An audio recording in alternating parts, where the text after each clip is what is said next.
Hey guys, Nick Finzer here, and I just want to share with you some quick thoughts about playing jazz and thinking about how swing eighth notes actually work. A lot of times we hear different people giving us advice about playing swing and saying that it's triplet eighth notes playing the first and last eighth note of the triplet. Something like, right? So it'd be da da da da da da da da da da.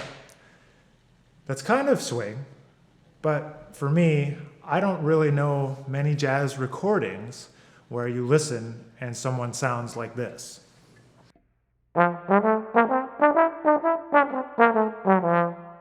It's not really how it goes.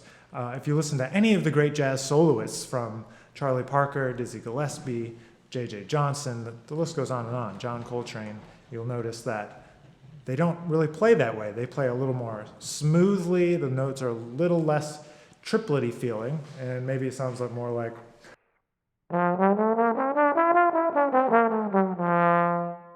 and it's not necessarily going da da da da da da da da da da da da da.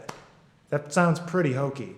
So when you're listening to recordings of jazz, whether you're listening to Duke Ellington's band, the Count Basie Orchestra, maybe you're listening to Dizzy Gillespie or Charlie Parker, what I want you to think about is not so much the triplety eighth notes that they might be playing, but see if you can listen a little deeper and listen to where the swing is actually coming from. Because I think that the swing actually comes from the accents. Because they're not only playing eighth note lines, they're playing all kinds of rhythms, and all of these rhythms have different kinds of accents that help you to propel the music forward. I'm just going to play a little bit of Blues for Alice, just so you can kind of see what I mean. Blues for Alice is a Charlie Parker blues, and it uses these kind of bebop phrases.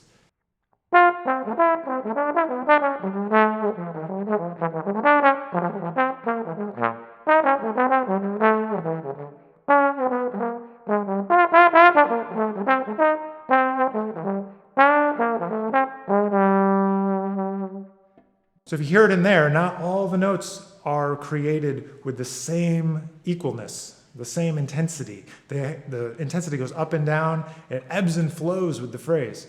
Right?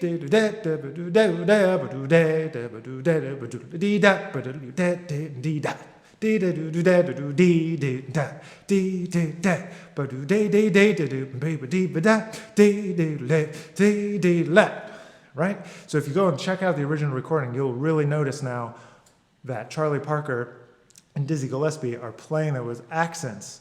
They're playing it with accents. The swing comes from the accents, not from the triplets. The triplets is definitely a part of it, and you want to lock in with the drummer, his or her ride cymbal, but really the swing comes from the accents. We're going to delve into this more in another future vlog post, but for now, start listening to those accents of any music that you want to check out, and especially jazz and bebop.